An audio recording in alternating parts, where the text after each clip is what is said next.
ప్రేక్షకులకు నమస్కారం. ADN news TV మనదర్శి మన local channel. ADN news TV ప్రేక్షకులకు నమస్కారం. వార్తలు చదువుతుంది మీ ప్రసన్నారాం.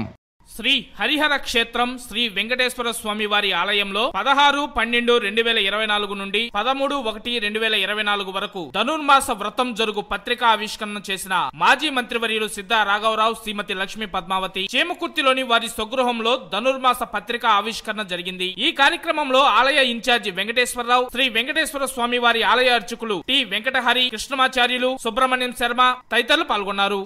ఓం స్వామియే శరణమయ్యప్ప.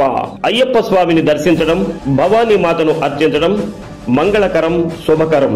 అయ్యప్ప శరణుఘోష పాపాలను దహించే దివ్యమైన మంత్రం, దుర్గతులను తొలగించే దివ్యమైన నామం దుర్గానామం. స్వామియే శరణమయ్యప్ప, జై భవానీ, జై జై భవానీ అని శరణుఘోష చేసేందుకు తేదీ 16/12/2024 సోమవారం రాత్రి 7 గంటలకు లాయరుపేట మంగమూరు రోడ్లోని మా స్వగృహమునందు శ్రీ అయ్యప్ప స్వామి పడిపూజ, భజన మరియు దుర్గా అమ్మవారి పడిపూజ మహోత్సవం జరుగును కనుక అయ్యప్ప, భవానీ, గోవింద, శివస్వాములు పడిపూజ, భజన కార్యక్రమంలో పాల్గొని తీర్థ ప్రసాదములు, భిక్ష స్వీకరించవలసిందిగా కోరుతున్నాము. ఇట్లు శ్రీ సిద్ధా రాఘవరావు గారు, శ్రీమతి లక్ష్మీ పద్మావతి గారు మరియు శ్రీ సిద్ధా సుధీర్ కుమార్ గారు, శ్రీమతి శృతి గారు.